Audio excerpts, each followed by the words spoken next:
MNCs can.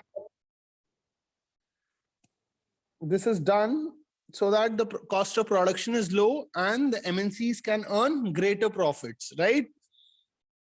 Now, we have also seen this through an example of a large MNC which was producing industrial equipment. They had their design and research center in United States. However, the components were being manufactured in China, and then they were shipped to Mexico and Eastern Europe, where they were assembled. And the finished products are sold all over the world. Okay.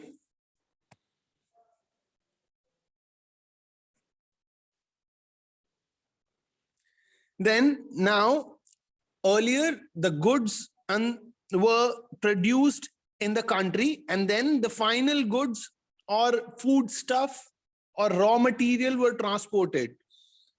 But now goods and services are being produced globally, and the production is organized in increasingly complex ways. The production process is divided into small parts and spread out across the globe. And you can see why the customer service is being provided, or why the customer service setup is being set up in India. Because first of all, India has highly skilled engineers who understand the technical aspects. At the same time, it also has educated English-speaking youth, which provides customer care service. And this reduces the cost of an MNC by 50 to 60%. Because if they set up a customer care service center in USA, they will have to pay a very hefty amount. However, because in India, due to the large population, both the skilled and unskilled labor is available at low cost. Okay. Then we have also seen how MNC, or what are the factors which MNCs look before setting up production, where it is close to the markets, where skilled and unskilled labor is available at low cost, and other factors are also available, like government policies which favor the MNC. When MNCs assure themselves that all these factors are available at one place, then they set up their factories and offices. The money which is spent to buy assets such as land, building, machines, and other equipment is investment by MNC so that they can earn profit in future. So when MNC does that on its own, it is known as foreign investment.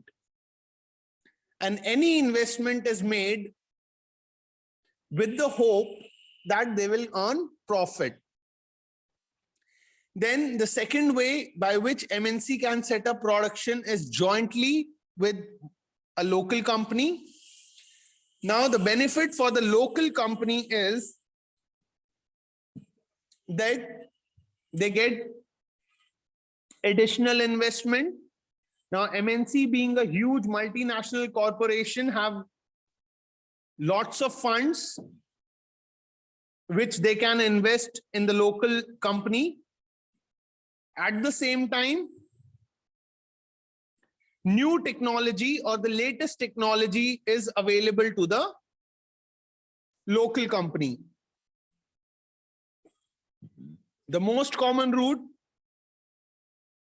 for MNC is to buy up local companies and then to expand production. Now, MNCs with huge wealth can easily do so. So we have an example of Cargill Foods, which is a multinational corporation, American multinational corporation.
Okay. Am I audible? Yes, sir.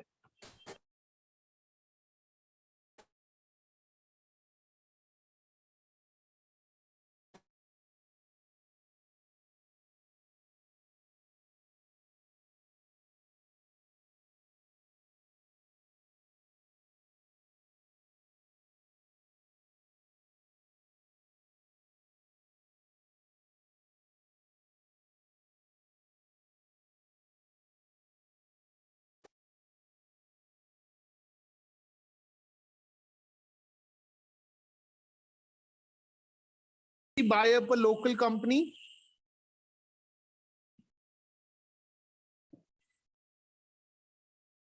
Why do MNCs buy up local company?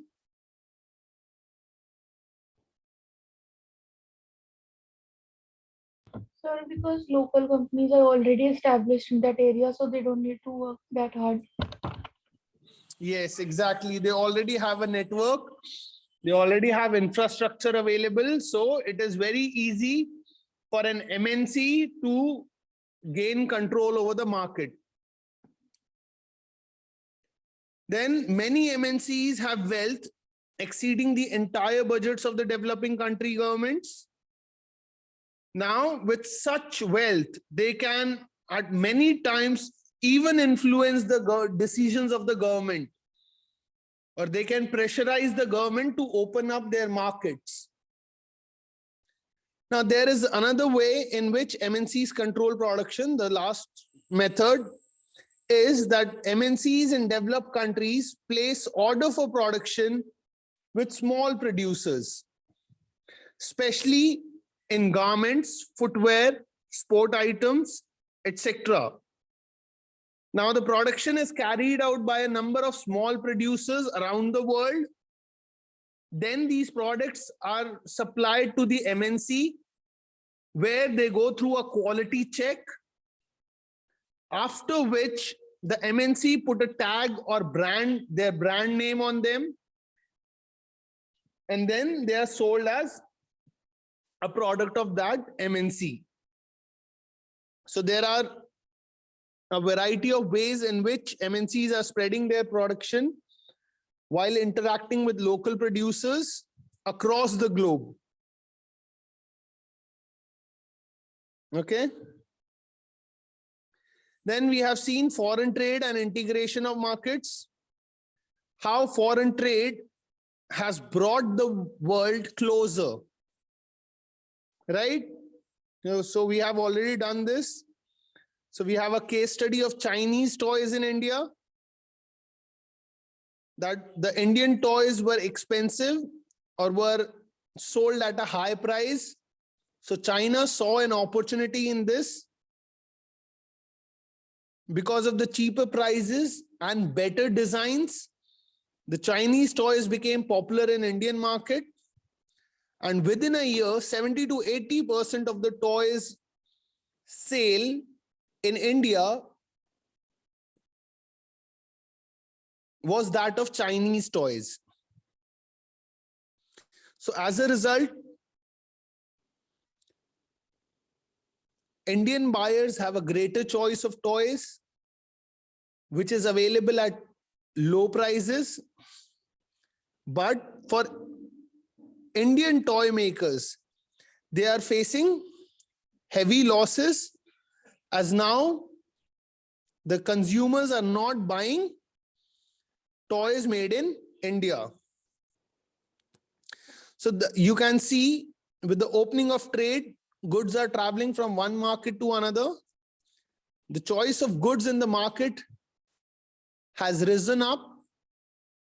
Prices of similar goods in the two markets tend to become equal, and producers in the two countries are now closely competing against each other, even though the producers are located in two different countries. Then what is globalization? Globalization is the process of rapid integration or interconnection between countries, and the MNCs have played a huge role in the globalization process. Now, more and more goods, services, investments, and technology are moving between countries. Besides the movement of these four things, the goods, services, investments, and technology, there is one more type of movement, that is of the people. Now, you might be aware that a lot of people are moving from India to European countries or to America or to Canada. Why are they doing that? They are moving from one country to another in search of better income, or you can say better lifestyle, better jobs, education. Similar trend can be seen from rural areas to urban areas. Now, the factors which have enabled globalization. The first factor is the rapid improvement in technology, especially in transportation and communication.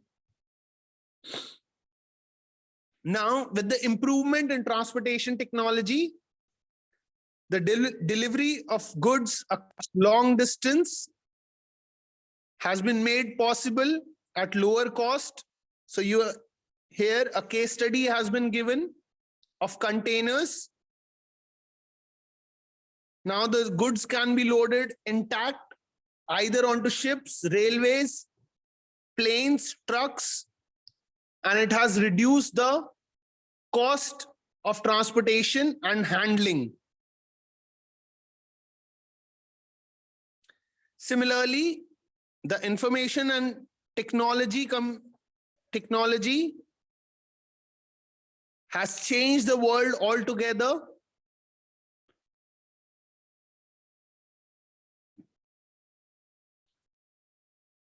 So there is a case study of a news magazine which is published for the readers in London,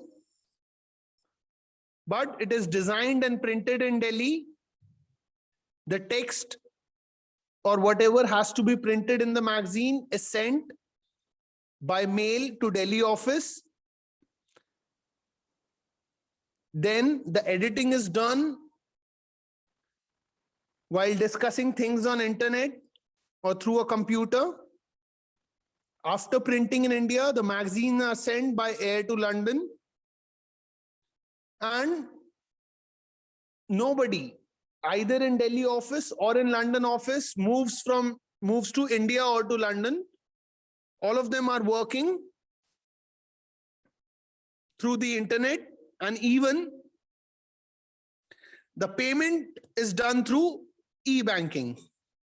We have also seen the second factor which is responsible for globalization, that is the liberalization. Now, to stop goods from coming into market or into the country, government uses trade barriers, or they can levy taxes on imports into the country. Now, the government uses these trade barriers to control the amount of goods or what should come into the country. Now, Indian government had put barriers after independence. So to protect the domestic industries from foreign competition, as industries in India were in their infancy during this period. Okay, so we only allowed import of essential items such as machinery, fertilizers, petroleum. But starting around 1991, drastic changes were made by the government of India in their policy regarding foreign trade.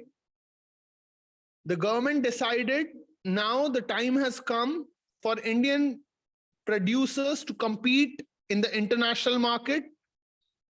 So it will be beneficial for Indian producers as it will lead to improvement in their quality, in the quality of their products. At the same time, the Indian producers can also reach the international market.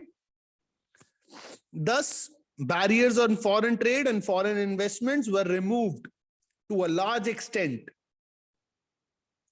Now, the goods could be imported and exported easily, and also foreign companies could set up their factories and offices in India. Now, when we remove the barriers or restrictions on trade, businesses, and investments, this is known as globalization or liberalization. Now, like we have RBI, which controls the functioning of banks in India, similarly, there is an international organization called World Trade Organization, whose objective is to liberalize or make international trade free. It was started at the initiative of the developed countries. Now, WTO or World Trade Organization establishes rules regarding international trade and ensures that these rules are obeyed. Though World Trade Organization is supposed to allow free trade for all, but you will see in reality that the developed countries have kept barriers in their country, but they are forcing the developing countries to remove the barriers from their markets. Now, the last topic is the impact of globalization in India. Let's see what is the impact. So first, globalization and greater competition among producers has been of advantage to consumer, especially in urban areas. Now they have greater choice. They enjoy improved quality of products and lower prices for several products. For example, these days, online companies like Amazon, Flipkart, they are selling international products at a lower price than the MRP and competing against each other. So now people in urban areas are enjoying much higher standard of living than was possible 10 or 20 years earlier. Similarly, the MNCs have increased their investment in India over the last 20 years. Now, because the MNCs are investing more and more, that means that it has been profitable for them to invest in India. So you will see that many new brands have come up especially in industries such as cell phones, automobiles, electronics, soft drinks, fast food, or services such as banking, etc.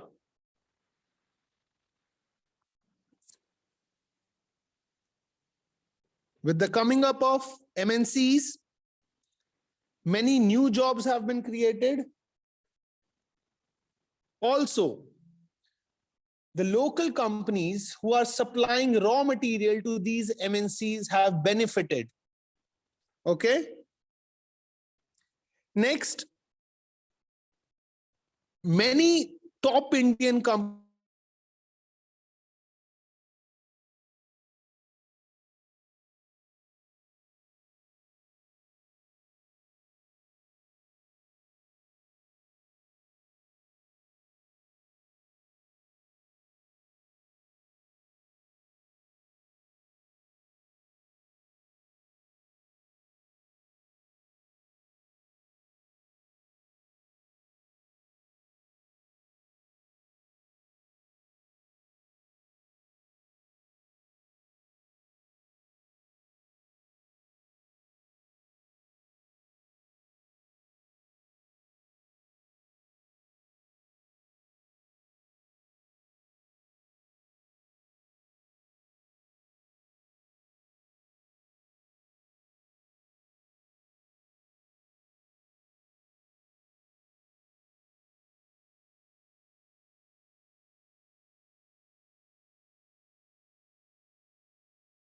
Okay. Next, several top Indian companies have been able to benefit from the increased competition. They have also invested in new technology and raised the standard of their production.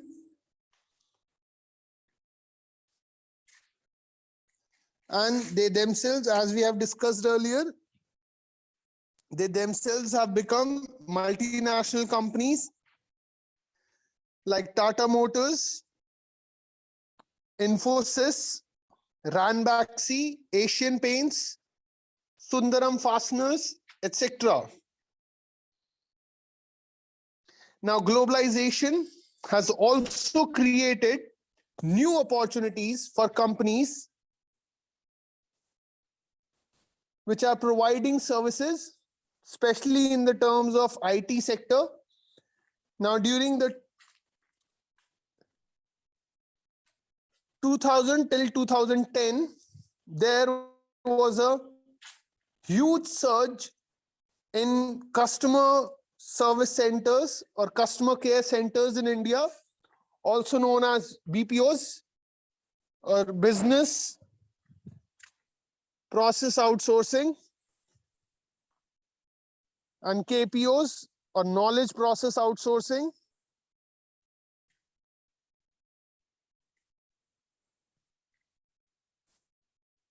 Besides a host of services such as data entry, accounting, administrative, engineering services are now being done cheaply in countries such as India, and then these services are provided across the world.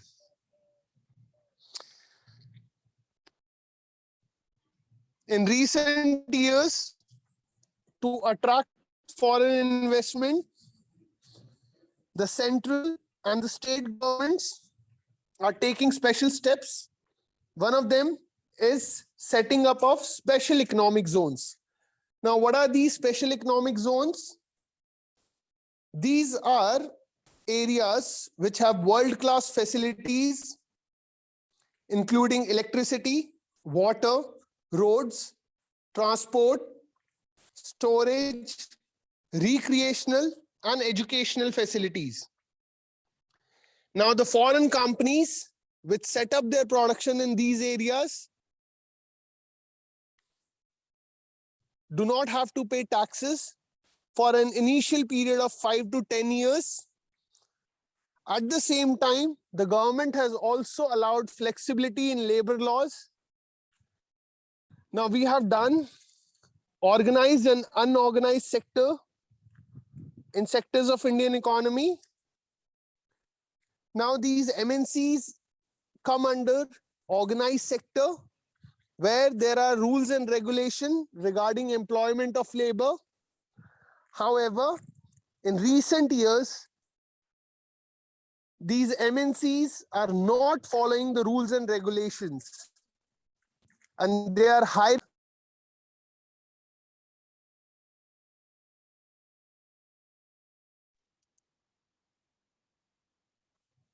flexibly for short periods when they required more labor or when the demand is high, and when they don't need them,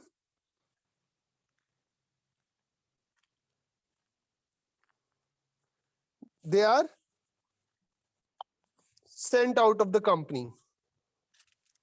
So this is done to reduce the cost of the labor for the company.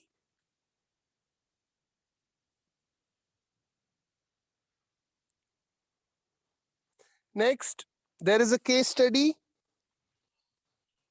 for a large number of small producers, or you can say SMEs, small and medium enterprises. Globalization has posed major challenges. For example, a case study is given of Ravi.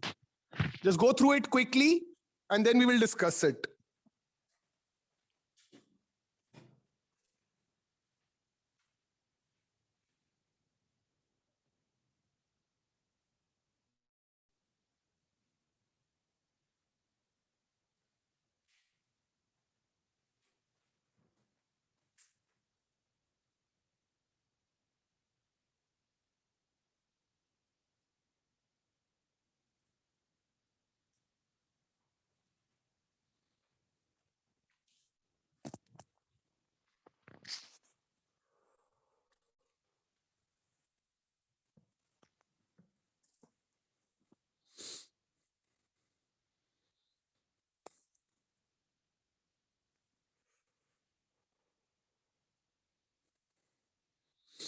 Now, Ravi took a loan and he started his own company in 1992 in Hosur district in Tamil Nadu.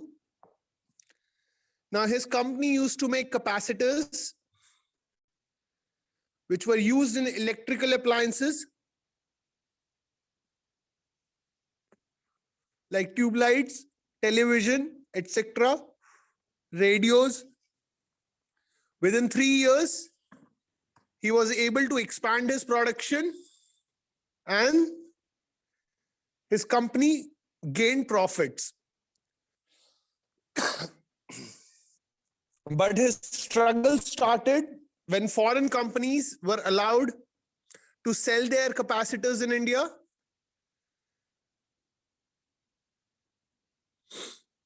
As per agreement at WTO in 2001,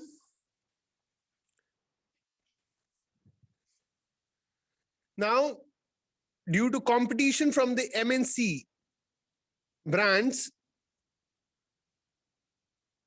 the Indian television companies moved into assembling for these MNCs. And even the capacitors which were bought by these MNCs were at a very low price. Now, Ravi could not compete with that because his was a small and medium enterprise.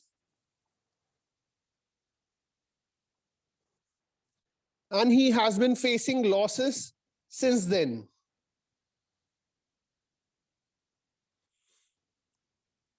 Okay.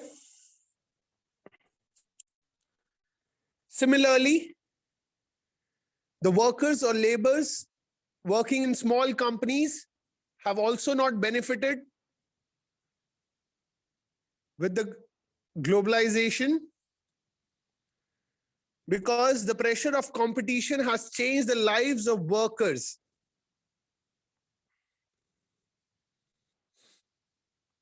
For example, large MNCs in the garment industry in Europe and America order their products to these cheap manufacturing locations like India, Bangladesh, Philippines. They look for the cheapest goods in order to maximize their profit. Now, the Indian garment manufacturers who manufacture clothes or apparels for these MNCs are now trying to reduce their cost of production so that they can sell to these MNCs at a lower cost. Now the cost of the raw material cannot be reduced. So they have reduced the wages of their workers. Workers have to work for long hours. They also have to work in night shifts, and the wages are low because of the competition in the labor market due to the high population of India. A case study is also given of 35-year-old Shushila, who spent many years as a worker in garment export industry. But after 1990s, her factory closed down and she was unemployed for 6 months.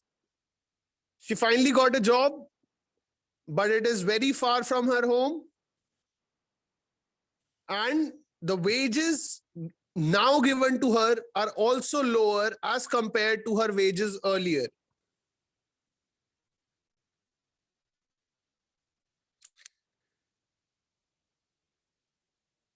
Now, the condition of the work and the hardships of the worker is common to many industries or small and medium enterprises in India. Even if the workers are employed in organized sector, the conditions are like that of unorganized sector. Now, the struggle for fair globalization. Fair globalization means where the benefits of globalization are shared by everyone, and not just by the wealthy consumers or big multinational corporation. It should create opportunities for all.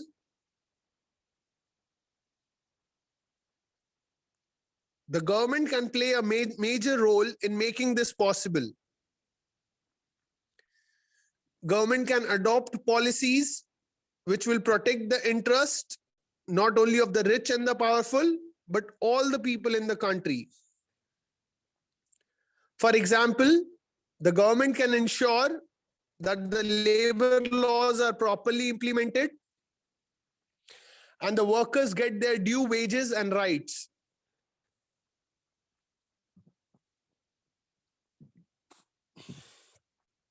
The government can also support small and medium enterprises to improve their performance by providing them loan at lower rate of interest or providing them with required technology to improve the quality of their products. If necessary, the government can also use trade and investment barriers. It can negotiate at the World Trade Organization for fairer rules for both developing as well as developed countries. The government can also align with other developing countries and negotiate their interest at the WTO against the domination of international markets by developed countries. In the last few years, we have seen massive campaigns and representation by people's organization which have put pressure on the government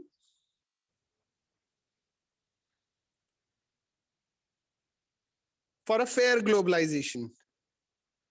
So we have seen how people can play an important role in the struggle for fair globalization. Okay?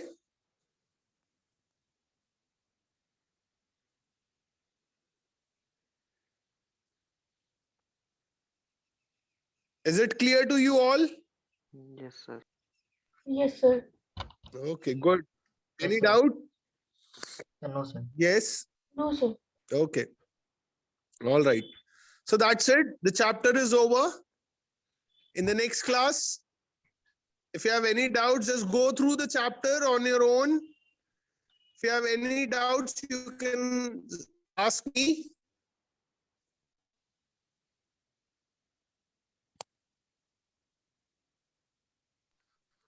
No, sir.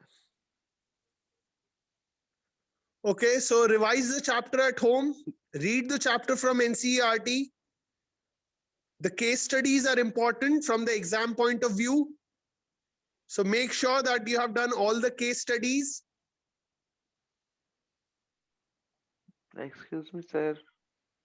Yes. Sir, can you fix a time 3 to 4 of classes on Wednesday and Friday?